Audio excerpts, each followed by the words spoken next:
Ladies and gentlemen, dear friends and supporters of law as culture, dear Thomas Duwe, Max Dierdorf in absence, and we hope he's better, and of course Alfons Aragoneses, bienvenuto. Due to the bridge built by Raja Sakrani to the Max Planck Institute of European History at Frankfurt, in the framework of a very promising project about convivencia, the Center for Advanced Study Law as Culture has prepared a series of talks that started last week when we were able to listen to an analysis by Raja Sakrani about the topic Three Cultures Living Together in Al-Andalus. This model stands in sharp contrast to current situations where the clashes overwhelm a tradition of rather peacefully living together.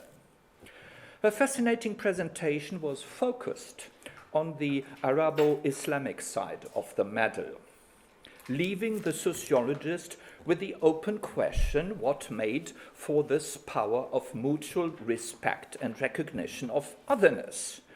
The inbuilt diversity within Christianism, Judaism, and Islamic ways of living itself. The cross-cutting language community producing Jewish texts in Arabic, Arabic ones in Hebrew, and, as everybody knows, classical great texts of the Greek to be preserved in the Arabic language for the whole mankind. Or do we attribute the miracle of convivencia to a precursor of an inclusive concept of citizenship? We discussed it last week, namely dhimminess, that delivered a legal framework for living together that you traced back to the Constitution of Medina and extended to go beyond the pure legal normative order like manners, customs, informal rules. The speaker was asking herself whether this image contained an idealizing projection or whether convivencia is merely an ambiguous experience. So much the more, the historiographic labor, not only work, really labor, is asked for, and the interest in the power of manifold legal and non-legal normative orders. Today we are lucky to follow up in the line of questioning with a closer look at Jewish history, namely the Jews known as Sephardic. The history of Sephardic Jews is intricately interwoven with Iberian history. Following the great expulsion waves beginning in the 15th century, perhaps even before, this is after 1492, a remigration movement from countries in the Maghreb started in the 19th century. These movements were accompanied by an intellectual current that created a romanticized image of Sephardic Jews and also, in a way, idealized the time of convivencia, and we come back to the topic of last week. Upon closer study, I think you will identify the basis of this ideological concept termed filosefardismo in the lecture, Sefarad within Spanish Contemporary History, a legal perspective. The title has not changed meanwhile. That's wonderful. You intend to retrace the history of filosefardismo along Spanish legal history up to current times and thereby tie into the topic of the last week's debate about the three cultures living together in Al-Andalus. The filosefardismo is a fascinating feature of approaching the Jewish world by reconstructing or inventing links with the Sephardic Jews. These authors, belonging to the political and intellectual, merely political right, elite, if I see correctly, created the image of an idealized Jew based on nationalistic and also anti-Semitic prejudices. The Sephardic Jews were, as we hear all over the world, very often wealthy, cosmopolitan, and were nostalgic about Spain. in surplus. Their subtle way of othering, avoiding even the wording to speak about Jews, but instead of Sephardim as Españoles sin patria, idealized the convivencia of the three cultures, but was in the trend of, as you explain it, and we'll discuss it, anti-Semitism, since it was based on prejudice about the Jews in general. Whether this ambiguous historical movement shaped the recent law granting Spanish citizenship to the Sephardic Jews of June 2015 will be one of the questions to be discussed with our speaker of today. So I have to say something about the person who will give us all the explanations to those miracles, riddles, and mythical interpretations of history. He is a lecturer at Universitat Pompeu Fabra in Barcelona. He received his PhD in law, so a legal historian, in the University of Girona. So that means a Catalan context, we have to imagine, in a certain way. And he worked for more than 3 years at the Max Planck Institute for European Legal History in Frankfurt. For 5 years, you coordinated the Catalan Democratic Memorials database on Spanish deportees to the Nazi camps. This is, I think, a very, very important work you have done. He has published on the history of comparative law, notably Un jurista del modernismo, Raymond Saley, Le Grand, y los orígenes del derecho comparado. And I can only recommend everybody who is interested in the comparison of legal cultures, as most of the people of the Käte Hamburger Center Law as Culture are indeed, to have a look at the collection of unknown letters in which Saley is explaining his method, comparing legal cultures that remains a topic of first interest for our common research interests.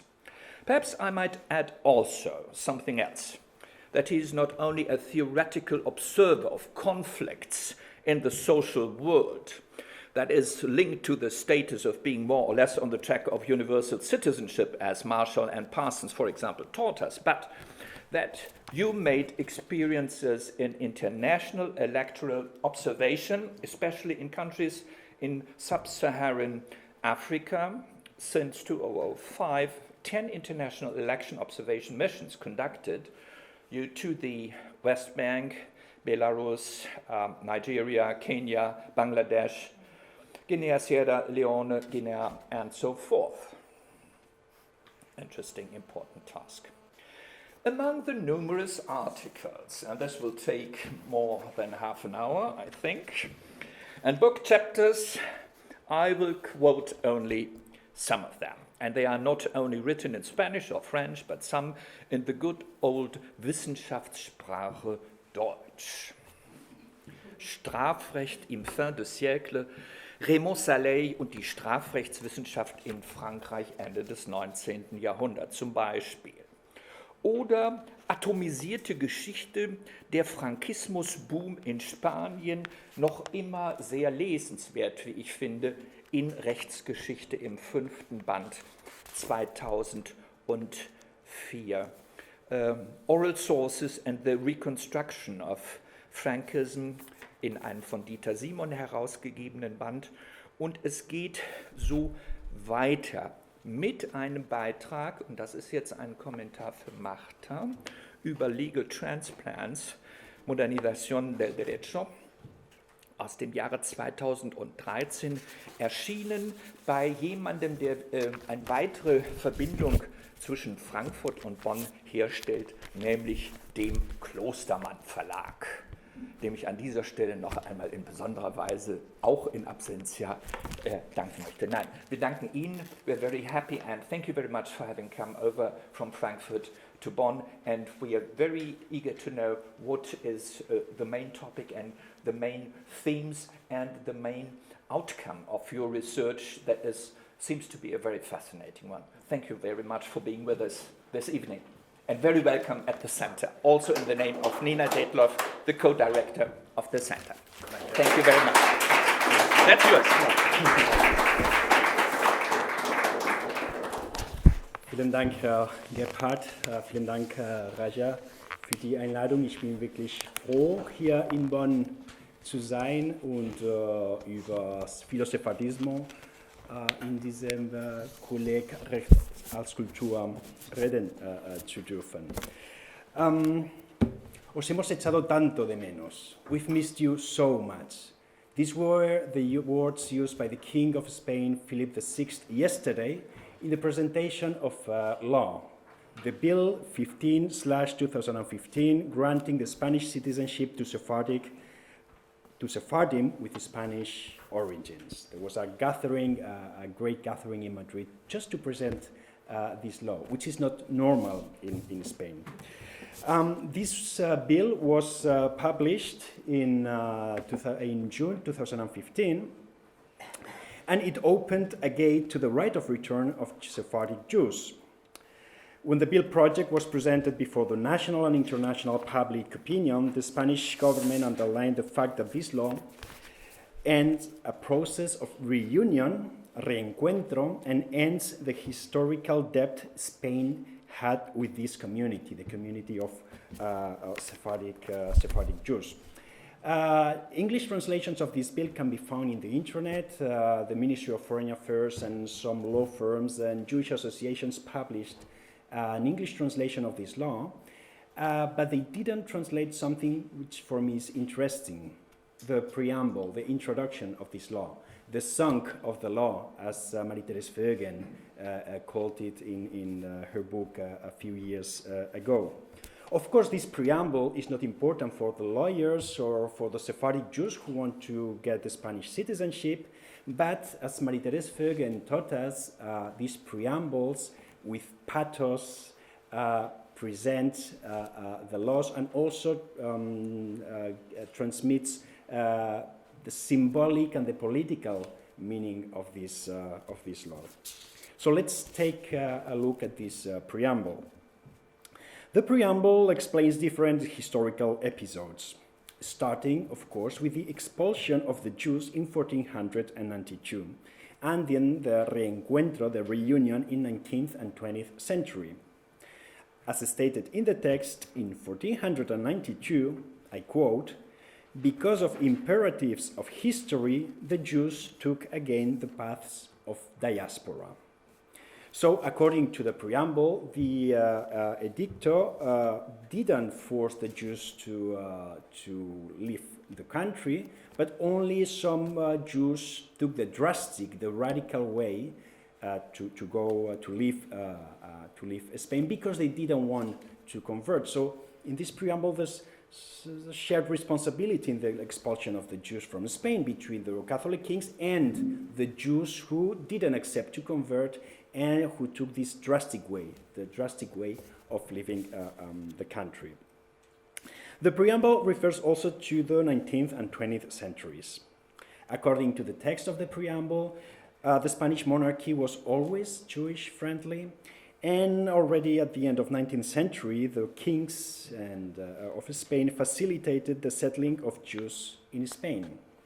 The preamble continues explaining that in 1924, during the monarchist dictatorship of Primo de Rivera, a decree was published granting the Spanish citizenship to Sephardic Jews under certain circumstances. And this made possible, I quote, that some Spanish diplomats saved hundreds of Jews during the Holocaust, a moment in which the brutal sacrifice of thousands of Sephardic Jews made the eternal link between Spain and the memory of the Holocaust. So according to the song of this law, Spain never expelled the Jews from Spain in 1492. Spain was always philo-Semitic and friendly to Jews and facilitated the settling of Jews in Spain. And and this is very important, during the Holocaust, Spain stood on the side of the saviors. Spain saved hundreds and thousands of Jews, and there were some diplomats who are now righteous among the nations who saved thousands of Jewish lives. So no reference to the expulsion, no reference to anti-Semitism in 19th and 20th century, and this is very important, no reference to the complicity of Franco and Hitler, and to the cooperation of Francisco Franco with the deportation of thousands of Jews. Okay, this is understandable. In my opinion, Spain wants to participate in what Nathan Snyder calls the cosmopolitan culture, the cosmopolitan remembrance of the Holocaust. All the countries, from Germany to Israel, including France, Italy, or the United States, all the countries, all the states want to participate in this global culture of the Holocaust, and Spain is trying to participate with bills like this one, or commemorating the International Day of Commemoration of the Holocaust with the new Bill of the Education, etc., etc. So hiding the complicity of Franco with the Holocaust is understandable. What is surprising in this bill, in this preamble, in this song of the law, is the language used. Expressions like eternal fidelity to Spain, the fact that the law imposes a common and homogeneous identity to all Sephardic Jews are cosmopolitan, all Sephardic Jews are pragmatic, all Sephardic Jews kept the language, the traditions, and also the fact that the bill does not mention the expulsion or does not derogate symbolically the Edicto of 1492, and also the fact that it refers to the Holocaust as a brutal sacrifice. This is an altmodische Sprache, this is an old-fashioned language. This does not remind me of the language used after the 60s or the 70s to reconstruct the Holocaust or Second World War.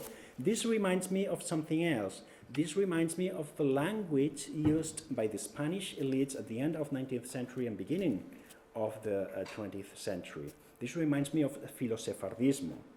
So according to me, this preamble is combining this will to participate in the global culture of the Holocaust with this old-fashioned language, the old-fashioned language of Filosefardismo.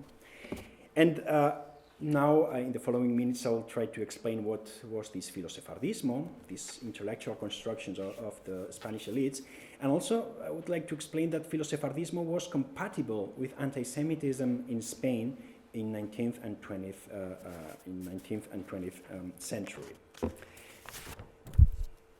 As we all know, there was no Jewish presence in Spain since 1492. The origin of Spanish liberalism is a mixture of Catholicism and liberal ideas, and the first constitutions in Spain declared that the only religion of the Spanish nation was Catholicism, the only true religion. All the other religions were banned, including, of course, Jewish religion. We found that in moments of liberal uprisings or liberal revolutions, the liberals in Spain use references to Sefarad, to Convivencia, and to Sephardic Jews to legitimize their project.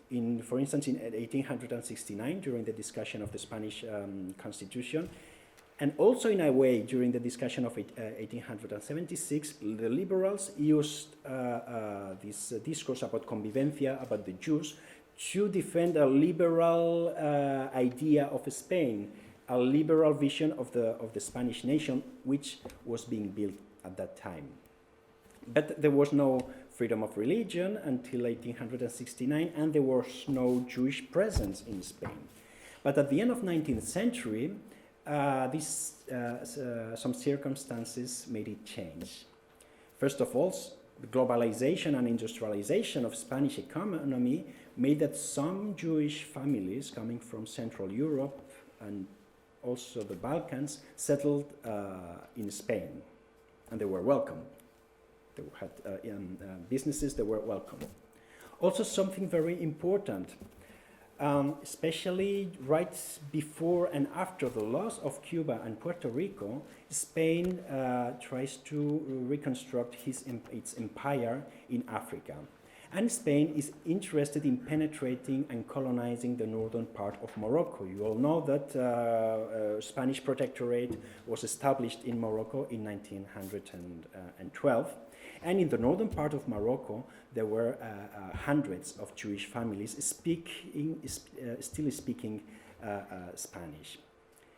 Another circumstance, the Balkans, the Ottoman Empire started falling apart, and all the European powers were interested in penetrating the Ottoman Empire and to establish diplomatic and economic missions in the Ottoman Empire, where also thousands of Sephardic Jewish families lived. These circumstances led to the elaboration of this Filosefardismo, this intellectual construction, idealizing the Sephardic Jews, idealizing also convivencia, and with some political and economic purposes. There was an economic and political background to this Filosephardic discourse. And many books were published. Let me show you. This Ángel Pulido was the most famous Filosefardita in Spain. He was not the only one, but he's the most representative. He's published his book Españoles sin Patria y la Raza Sefardí. He was member of the Senate and doing lobby in the Senate in order to provoke an approach to the Sephardic Jews living in the Balkans especially. He was not the only one, but for me he's very, very representative. He doesn't talk about Sephardic culture, he talks about race, the Sephardic race. We're in a moment where race impregnates all the intellectual discourses, political discourses, artistic discourses, and also, of course, legal discourses. And in his book, he shows pictures of Sephardic women. Women, why women? I suppose in that moment, the moment of imperialism, the man, the männliche andere, hat die europäische Gesellschaften erschrocken. And I think that's why Pulido, he shows portraits of women to show this to the Spanish public that they are very close to us. They are very close to the Spanish race, right? I was saying, in my opinion, there's an ambivalence. Maybe I should correct some things I wrote in my abstracts a few months ago, because it's not that it was based on anti-Semitic prejudices, but there's an ambivalence. There's an ambivalence in the text of the Filosefarditas. They praise the Sephardic Jews. They praise the Sephardic culture. They want the Spanish state to approach the Sephardic Jews living in the Balkans or living in Greece, but at the same time they don't want Jewish immigration to take place. They want to prevent Jewish immigration. They praise the Sephardic Jews, but at the same time they reproduce some anti-Semitic prejudices.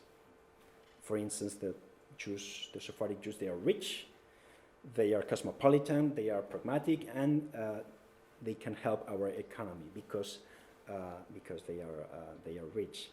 They also reproduce, in some cases, the old anti-Semitic myths of the ritual murders of children in the Middle Ages. For me, it's very interesting that they praise the Sephardic Jews, but they still keep all these prejudices. And it's also interesting that all these authors, Amador de los Ríos, Pulido, and others, they try to justify themselves. I mean, they praise the Jews, but they always say, but I am Christian, and I'm not going to convert. I'm a Cristiano Viejo. I'm not descendant of Jews. So it's like they excuse themselves for writing about Jews and about Sephardic Jews in Spain. I have to say, there's also sometimes you can find in these books a little bit of Islamophobia. The Sephardic race is very close to the Spanish race. They belong to our nation. They are Españoles sin Patria. But the Muslims, they are wild, they are cruel, etc., etc. Maybe It's this praising of Judeo-Christian culture avant la lettre. There's something also interesting. They underline the fact that they are Spanish, españoles sin patria, españoles sefarditas. They always talk about Sephardic or Sephardim, and they sometimes, I have the feeling that they hide the fact that they are Jewish, right? So they are, in the titles of these books, you'll find the word Sefardita or Español, but not the word Jewish, and this is also very, very interesting. Which were the functions of this philo-Sephardic discourse? In my opinion, first, it helped in the construction of national identity and a national narrative. Spain was a young nation like Germany or France and Italy, and the liberals wanted to write a narration, self-description, and they were praising a time of tolerance, freedom, and convivencia in the Middle Ages. Also to oppose this vision of Spain to the vision of Spain of the conservatives, the Carlistas, etc., etc. Second function, according to me, of philo-Sephardic discourse, to legitimize the Spanish presence in northern Morocco. Since Spain had experience in dealing with plurality, since Spain experienced convivencia in the Middle Ages, Spain was much more prepared than other countries to establish a protectorate in Morocco. And another function, to legitimize also the presence of Spain in the Balkans. Since there were thousands of Sephardic Jews in the Balkans, since these Sephardic Jews were Spaniards, españoles sin patria, Spain had to be present in the Balkans and in Greece, and it had to deploy diplomatic and economic missions in these countries. So the origin of this discourse is a particular political and economic moment, and this discourse also helps to develop this imperialist and this economic policy of Spain. There was philo-Sephardismo, but there was also anti-Semitism since the beginning of 19th century. Anti-Semitism in Spain has two special circumstances.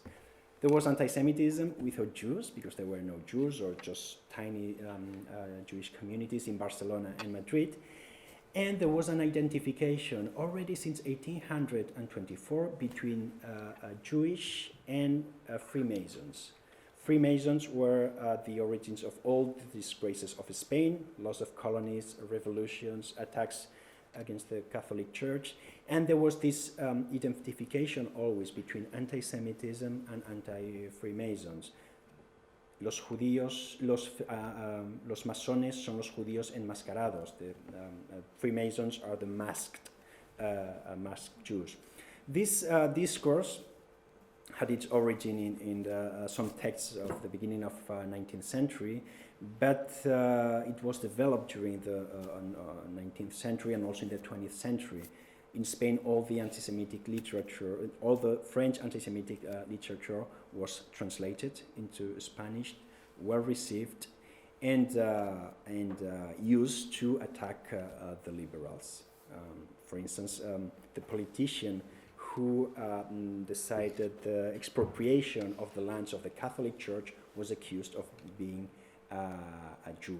And we are talking about the beginning of 19th century.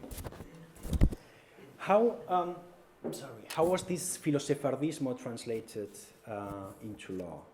Well, from the end of 19th century, we find cases of naturalization or nationalization of Sephardic Jews. If you read the official Gazette of Spain and you put the words nacionalización or naturalización, you'll find tens of cases of nationalization of Sephardic Jews from the northern part of Morocco. According to Maite Ojeda, naturalization of Moroccan Jews was an instrument to penetrate into Morocco. Giving the Spanish citizenship to these prominent Jewish families was an instrument to control the economy to better penetrate in the northern part of Morocco.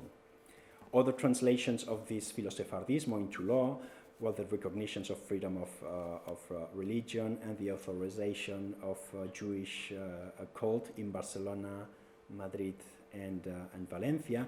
And I haven't started yet, but I found a few books of legal historians and legal anthropologists, for instance, Ureña or Vila, who started writing about Sephardic rules in the Middle Ages. So there's an interest among the legal historians to study the law of the Sephardic Jews in the peninsula. It has to be said that in 1924, as the preamble of the law states, during the monarchist dictatorship of Primo de Rivera and Alfonso XIII, a royal decree was published granting Spanish citizenship to Spanish Jews. Why 1924? Well, we all know that after the end of the First World War, the map of Europe was redesigned, and there were massive deportations from Greeks outside Turkey, from Turks outside Greece, and the only ones who didn't have a state were the Jews. And the King of Spain, Alfonso XIII, they agreed to protect these Sephardic Jews. Also with the argument, if we protect them, they can help us because they are very good at business, they are all rich, etc., etc. This royal decree of 1924 is very interesting because it doesn't mention the word Jewish or the word Sephardic.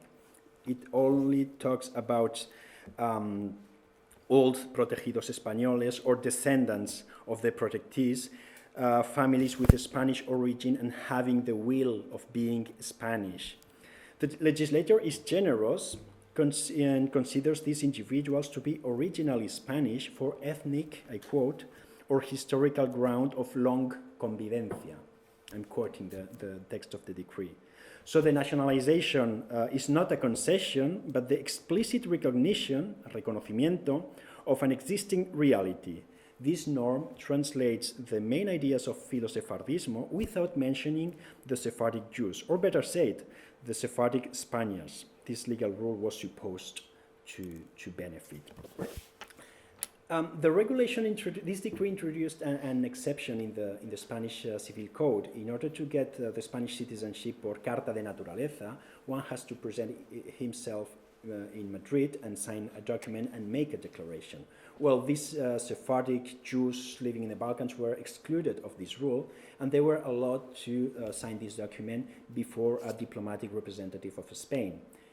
Normal, I mean, you cannot force thousands of Jews to travel to Madrid just to sign a document, but interestingly, two historians, Marquina and Ospina, they discovered that a few weeks after the publication of this decree, an instruction was sent by the Spanish Ministry of Foreign Affairs to the diplomatic representatives in Eastern Europe in order to prevent Jewish immigration to Spain, and also in order not to give publicity to this rule. So this ambivalence of Filosefardismo. We praise the Sephardic Jews, but we don't want to have a problema judío, a Jewish problem in Spain. So these were the legal expressions of this Filosefardismo until 1931.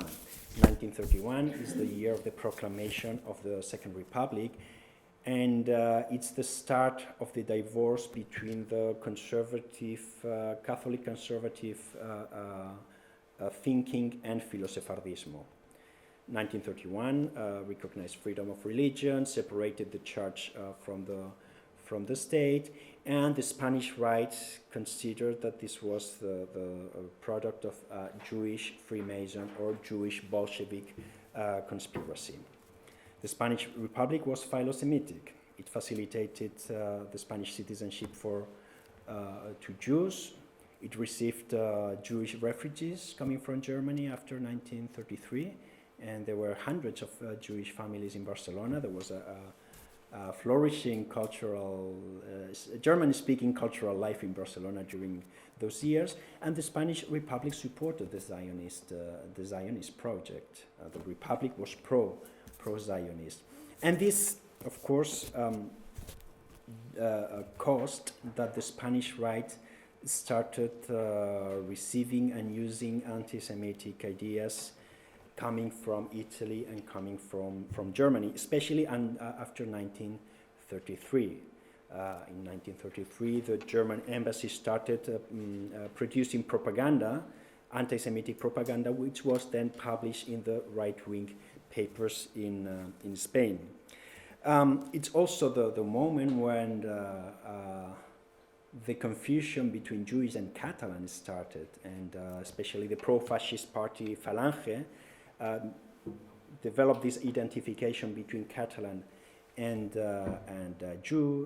Jewish, and in the hymn of Falange there was this phrase, "Judío catalán renegado, pagarás el daño que has causado." So you, Jewish felon Catalan, you will pay the harm you've done.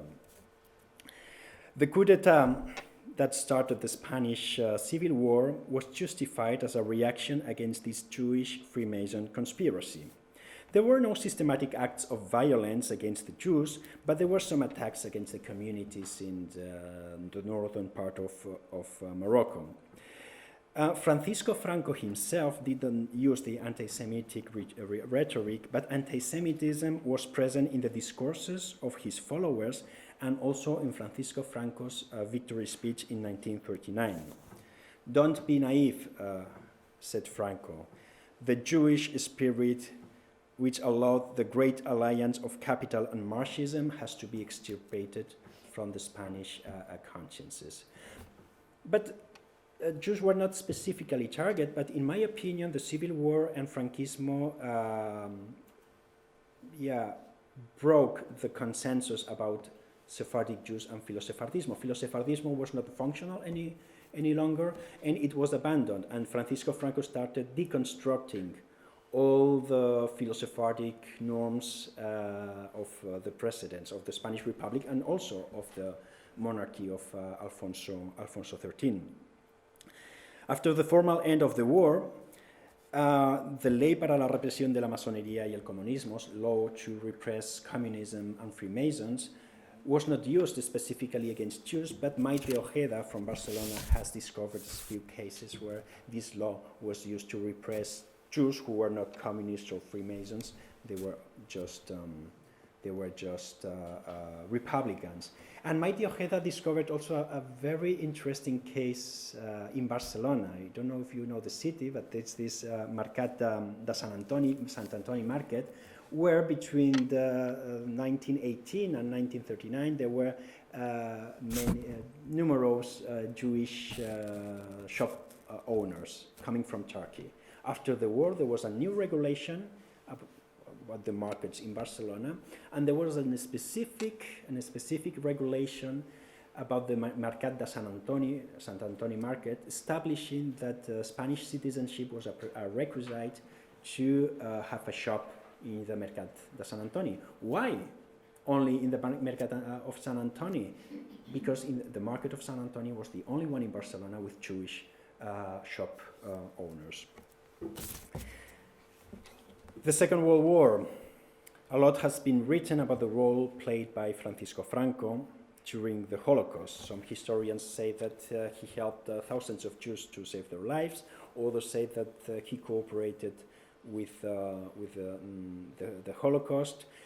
In my opinion, Francisco Franco cooperated with the Holocaust until 1944. In 1944, it was clear that the Germans were going to lose the war, so Francisco Franco changed his policy, and again, he reused the old Philo-Sephardismo. Philo-Sephardismo was not useful for the Spanish state, for the Francoist state, until 1944. And in 1944, again, we find Philo-Sephardismo in Francoist politics and also in Francoist legislative action.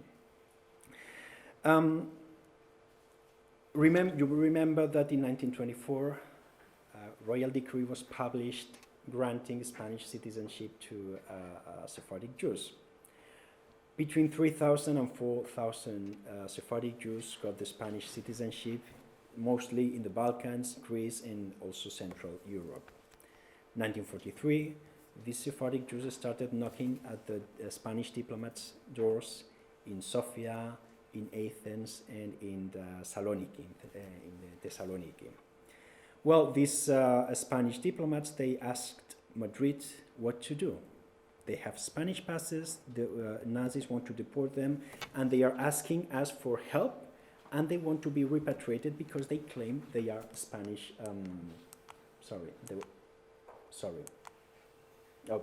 There's a picture of propaganda, right-wing propaganda against the Freemasons, and you see that the picture of the Freemasons can be confused with the picture of Orthodox Jews. Well, I was saying that these diplomats asked Madrid what to do. José María Dusinage, General Director for European Policy, he issued an instruction in 1943, January 1943. And this instruction, and I have copies here if you are interested in them, is very, very interesting. Also for our purpose here to analyze Filosefardismo and anti-Semitism in Spanish law. He orders the Spanish diplomats to be passive and not to repatriate the Spanish Jews. He orders the Spanish diplomats not to interfere in the deportations driven by the Nazis in Greece and in the Balkans, but he orders also the diplomats to ask the German authorities for the goods of the deported Jews, because the goods of the deported Jews belong to the Spanish state. But this is an instruction, and an instruction has to be justified with legal arguments. What was the legal argument of José María Dusinage, General Director in the Ministry of Foreign Affairs? These Jews, they got the Spanish citizenship to be protected. They have the Spanish citizenship, but they cannot be equalized, equiparados, to the Spaniards being born in Spain and having grown up in the spirit and the atmosphere of Spain. So, of course, for me, it's an anti-legal argument, but José María Dusinage used this argument to denationalize the Spanish Jews living in the Balkans and in Central Europe. So, for me, it's a clear case of denationalization and creation of what Giorgio Agamben calls homo sacer, a man without rights. Then I put a question to myself. Was this argument a consequence of or manifestation of Filosefardismo? Well, we like the Sephardic Jews, but they cannot be equalized with the Spanish citizens of Spain. Or was this something against this Filosephardic thinking? I don't know. I still don't know. Or maybe it's a combination of both. I also find in the Spanish Ministry of Foreign Affairs a document written by the German embassy in Madrid in 1944, and saying, well, the Spanish authorities asked us for the repatriation of the Spanish Jews. We offered them twice to repatriate the Spanish Jews of Greece. They refused, and of course we sent them to the working camps in Poland, and now we cannot send them to Spain. Well, as I was telling before, in 1944 there was a change in the Spanish foreign policy. Spain abandoned Germany and of course Italy and approached the United States, Great Britain, and the American Jewish organizations working, assisting Jewish refugees. And again, Filosefardismo became functional, and the Spanish state started producing a lot of propaganda and books, especially in 1945 and 1946, presenting Spain as a refuge for Jews during World War II, and presenting Franco as Filosephardic and Philosemitic, and even suggesting that maybe Franco was descendant of converted Jews. Philosephardism was abandoned, as I was saying, from 1939 till 1944. In 1944, the Spanish state used it again to try to convince the Americans and the British and also Israel after 1948 that they had to be accepted in the international community. What happened? We all know what happened. Spain was isolated by the international community. The United Nations isolated Spain. Israel in 1948 also joined this anti-Francoist coalition, and Philosephardism was abandoned again. And in my opinion, this is one of the reasons why Spain didn't recognize formally the state of Israel until 1986. And in my opinion, this is also one of the reasons why in Spain is one of the most anti-Semitic countries in Europe. Well, to conclude, and coming back to 2015, in my opinion, the Spanish state, the Spanish legislature is trying to grant the right to return to Spanish Sephardic Jews, which is fair, and it was a demand of the Jewish communities in Spain and abroad. In my opinion, Spain wants to participate in this global culture of the remembrance of the Holocaust. And of course, for Spain, it is much easier to participate in this superficial and sometimes commercial culture of the Holocaust on the side of the saviors than recognizing that Franco maybe saved some Jews in 1944 and 1945, but that Franco was also an ally of Adolf Hitler from 1939 until at least 1943. In my opinion, this would be very difficult for the Spanish legislature because recognizing this complicity of Francisco Franco with Adolf Hitler would mean also to recognize, to revise critically the history of the Civil War and to revise also critically the history of Franquismo, and this would lead us to the revision of the founding myth of Spanish democracy, la transición. And of course, if we revise the history of the transición, we'll have to put in question some continuities between the Francoism and Francoist law and the Spanish current democracy.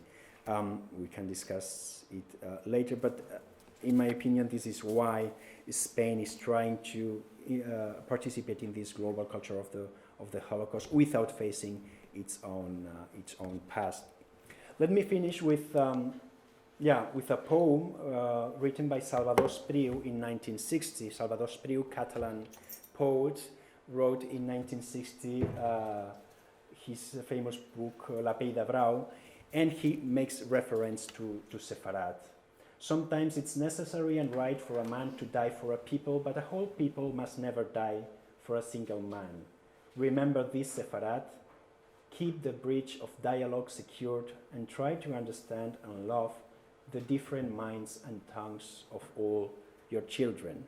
Salvador Espriu, Catalan poet, writing in Catalan, was referring to Sefarad as this mythical place where all religions, but also all cultures and languages of Spain were respected. So let us finish maybe with this nice poem, not with Francoism, but with this nice poem, making reference to convivencia and making reference to Sefarad as the Sefarad representing this ideal Spain, tolerating religions, languages, and all nations. Thank you very much for your attention.